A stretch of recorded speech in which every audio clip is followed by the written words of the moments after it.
लोकतंत्र के पर्व वाले देश भारत में करीब एक साल बाद बिहार में चुनाव होने हैं। दिलचस्प ये है कि पिछले चुनाव को अपना आखिरी चुनाव बता चुके नीतीश कुमार फिर से बिहार के सबसे बड़े लीडर बनकर उभरे हैं। हुआ ये कि करीब 9 महीने बाद जब नीतीश कुमार एनडीए में लौटे तब उन्होंने सोमवार को पहली बार एनडीए अलायंस की मीटिंग बुलाई। ये मीटिंग ऐसे समय हुई जब बिहार में उपचुनाव हो रहे हैं। अगले साल होने वाले विधानसभा चुनाव की उल्टी गिनती भी शुरू हो गई है। इस मीटिंग में सभी एनडीए सहयोगियों ने मिलकर ऐलान किया कि 2025 का चुनाव नीतीश कुमार की लीडरशिप में लड़ा जाएगा। साथ ही मुख्यमंत्री ने इस बात पर जोर दिया कि कम्युनल हार्मनी से कोई कॉम्प्रोमाइज़ नहीं होगा, चाहे मुस्लिम कम्युनिटी उनको वोट दे या मत दे।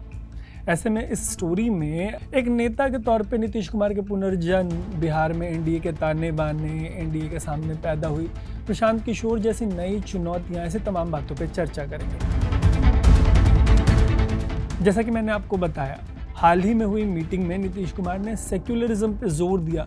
जब उन्होंने ऐसा कहा तो वहाँ बीजेपी के सांसद गिरिराज सिंह भी मौजूद थे।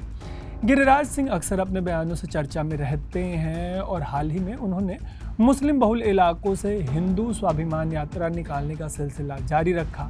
जहां से उनकी ये यात्राएं गुजरी उनमें किशनगंज से लेकर कटिहार जैसे इलाके शामिल रहे। किशनगंज में मतलब जो मुसलमानों की आबादी है 70% के करीब है। ऐसे में जेडीयू समेत कई लोग उनके इस यात्रा के खिलाफ थे। उनकी मौजूदगी में सीएम के सेक्युलरिज्म वाली बात से साफ है कि वो अपने कोर वोट बैंक रहे पसमानदा मुसलमानों के साथ कोई कॉम्प्रोमाइज़ नहीं करना चाहते। वो नहीं चाहते कि ऐसी यात्राओं से 2025 में जेडीयू के वोटों सीटों में कोई सेंध लगे।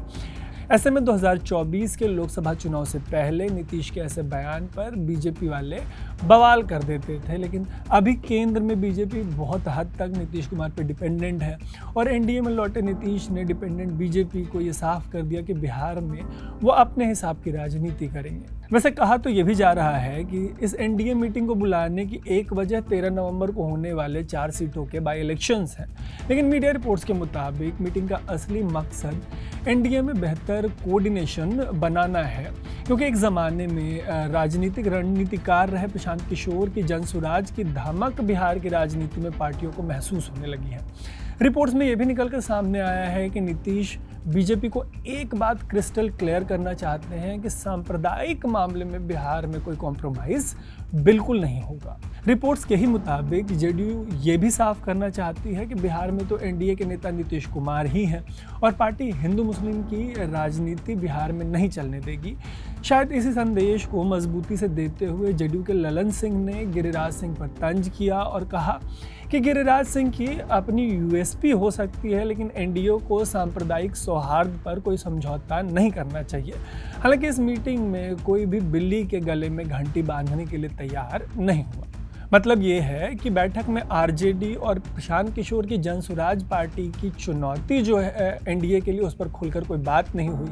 लेकिन लोकसभा चुनाव में बिहार में एनडीए की सीटों में आई कमी पर चर्चा ज़रूर हुई। 4 जून को आए लोकसभा चुनाव के नतीजों में इस बार एनडीए को 40 में से 30 सीटें मिली थी, जबकि 2019 में 40 में से 39 सीटें मिली थी। संभव है कि इसे सीख लेते हुए जो अलायंस है उसने एक साल पहले ही कुछ चीज़ों को बिल्कुल साफ करने का फैसला किया। जैसे कि बीजेपी के जो स्टेट प्रेसिडेंट हैं दिलीप जायसवाल, उन्होंने मीटिंग के बाद कहा कि अगला विधानसभा चुनाव नीतीश कुमार की ही लीडरशिप में होगा और हिंदू मुस्लिम से पैर पीछे खींचना होगा। ये लार्जर पिक्चर निकल के आई है। दरअसल आम चुनाव के बाद बहुमत से 32 सीटें दूर रह गई बीजेपी, और जब इसका विश्लेषण हुआ तब ये भी कहा गया कि बीजेपी को हिंदू मुस्लिम जैसे मुद्दों का नुकसान ठीक ठाक हुआ है पिछले लोकसभा चुनाव। ऐसे में हो सकता है कि नीतीश कुमार अगले विधानसभा चुनाव से पहले बिल्कुल जीरो रिस्क गेम खेलना चाहते हैं, क्योंकि वैसे भी एक तरफ पहले जहां उनको सबसे बड़ी चुनौती सिर्फ आरजेडी से थी, वहीं अब प्रशांत किशोर की जनसुराज का भी उनको सामना करना पड़ेगा पूरे एनडीए को। कमेंट करके आप बताइएगा आपको क्या लगता है, क्या नीतीश की लीडरशिप में एनडीए फिर से एक बार सरकार बनाने में सफल रहेगी बिहार में, या आरजेडी बाजी मार ले जाएगी, या कहीं ऐसा होने की भी पॉसिबिलिटी है कि जनसुराज सबका खेल खराब कर दे। आपको जो भी लगता है कमेंट बॉक्स में ज़रूर बताइएगा। ऐसी ही स्टोरीज़ के लिए स्विच को फेसबुक, यूट्यूब और इंस्टाग्राम पे फॉलो और सब्सक्राइब ज़रूर कर लीजिएगा। देखते रहिएगा स्विच। मेरा नाम है तरुण।